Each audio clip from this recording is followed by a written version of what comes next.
Okay, so what I'm going to show you today is how to use Docopus to mark Google Classroom documents to give them assessment information back via email and via in the document.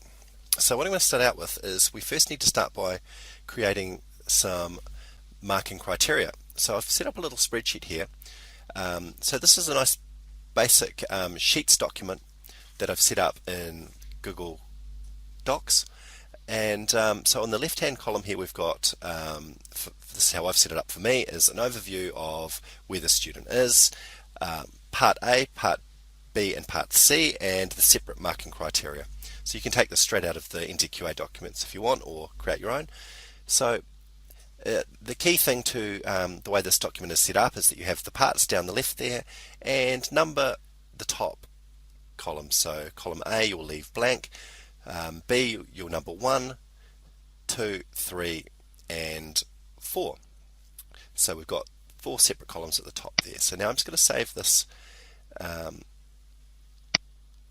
document that I've created. So I've called it Marking Criteria Spreadsheet,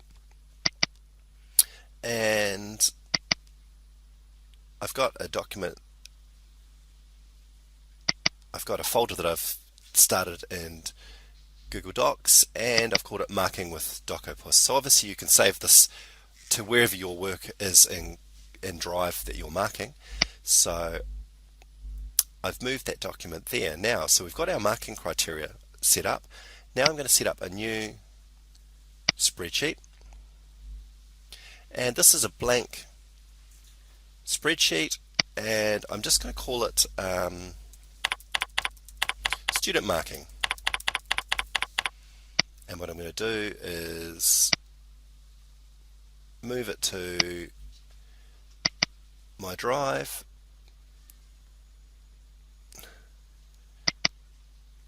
Google Class, and Marking with Docopus. So now I've got both of these documents in this folder organized. So I've got the marking criteria in one spreadsheet, and I've got a blank document in another. So now here's where the little scripting comes in. So what we're going to do is go to the add-ons menu, and what we need to do is get an add-on. So this is working in your blank spreadsheet document, and what I'm going to type up the top here is Docopus. Okay, so that's the document there. Now just a quick reminder, if you're trying to access Docopus, the only one it will work in is spreadsheets, okay, and sheets. You may try and go and load it in other documents within Google Docs. It just isn't there. So as long as you're doing this in spreadsheets, it will work. So I'm going to get that. Okay, and I'm going to allow it access to my Drive. Okay, so that should load now, and it's working. Okay, so getting started with Docopus, so it will launch automatically after you've done that. So what I'm going to do is start by going into my Google Classroom that I want to mark the students' work at. So I'm going to click on Ingest a Google Classroom assignment, and I've got a class set up here that we're going to work from, which is just a development class that I've set up, and okay, so 002.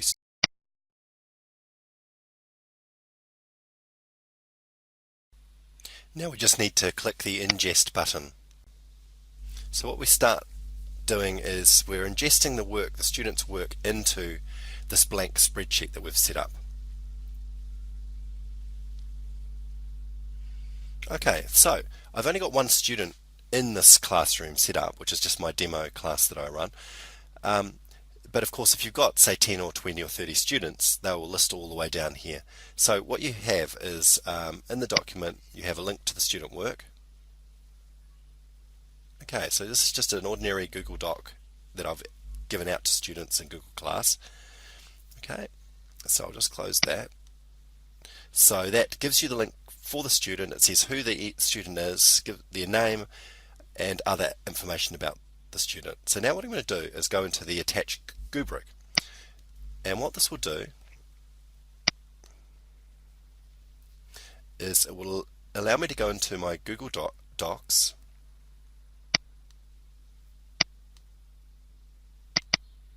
So I'll now go and find the marking criteria that I created just before, and I'll select that.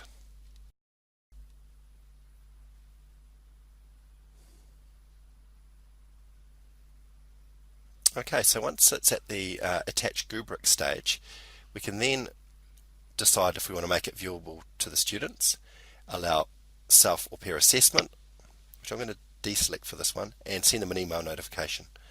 Okay, so I'm going to click the attach rubric button,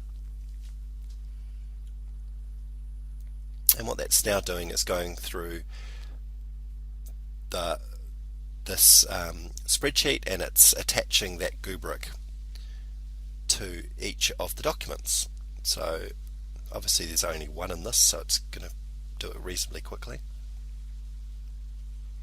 Okay, so all it's done after all of that script has worked is we've got our original link to our student document, but what we now have is the rubric link. So when we click on that, what this document will do, it will open the student work, but it will also open the marking criteria that we've just imported in. So there is the student work that we chose in Google Class, and here is the marking criteria for each of the spreadsheet items that we had. So if you look at you've got the overview, we've got the portfolio part A, portfolio part B, and portfolio part C.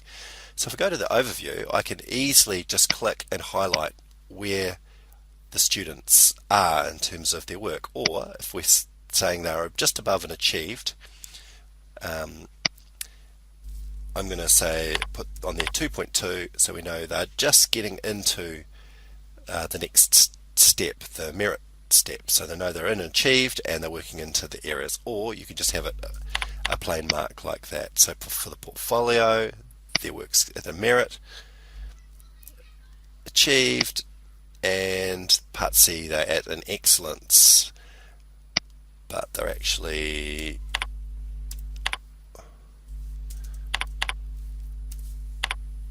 almost at an excellence, into that range. So we've marked each of the tabs that we created before, and I'm just going to say to the student that part A and part B needs further attention, and I'm going to submit that work. So what that's done is it's allowed me to finish marking that student. If I were to have other students in the class, I can go and select the other students from this list here, and I can also have it selected to auto advance, so it will automatically go to the next student in that class. And what that's done is in the Google Doc, so I can still comment in the Google Doc individually if I'd like to add comments to the student work. But what happens is at the bottom of that student document, the marking criteria has pasted into the document with each of the comments. So this is saying where the student is, there we go, comments, where the student lies with their work, and the final comment. So it's a really nice and easy way to get comments out to students about their progress and to mark work at the end of an assessment. I hope that's been of use to you. Thanks.